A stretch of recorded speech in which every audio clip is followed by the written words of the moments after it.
This is what happens when the propaganda works. You get confused people who work for a living conflating the very real material consequences of capitalism, which has been the only dominant political economy that we have lived in for the past 3 centuries, with another socioeconomic system that they A, are not currently living under, and B, don't critically understand. We have many centuries worth of evidence to look to as proof of the devastating effects of capitalism worldwide. It has conquered every spot on the map as it was designed to do. We have entire governments, legal systems, public institutions wholly devoted and dedicated to carrying out the machinations of capitalism, which is guided by the principle of infinite accumulation into the hands of ever fewer people. How many wars, famines, genocides, economic collapses, etc., can we point to under capitalism as proof that it is a broken system? We have entire financial institutions like the World Bank or the IMF, which are dedicated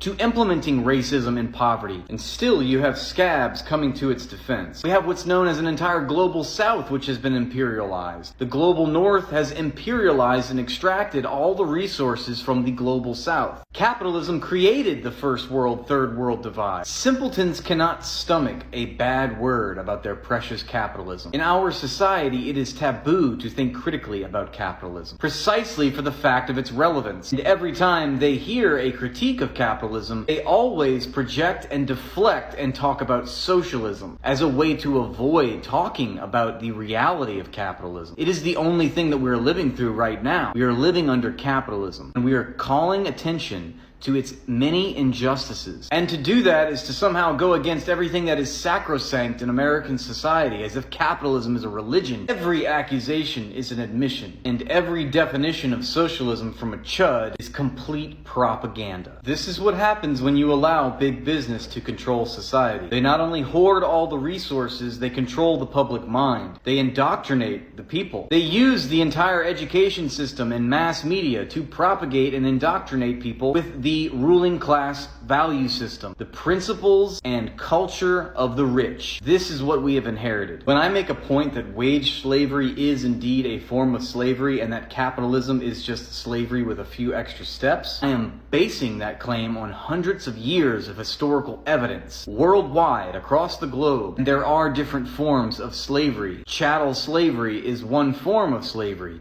Wage slavery is another form of slavery.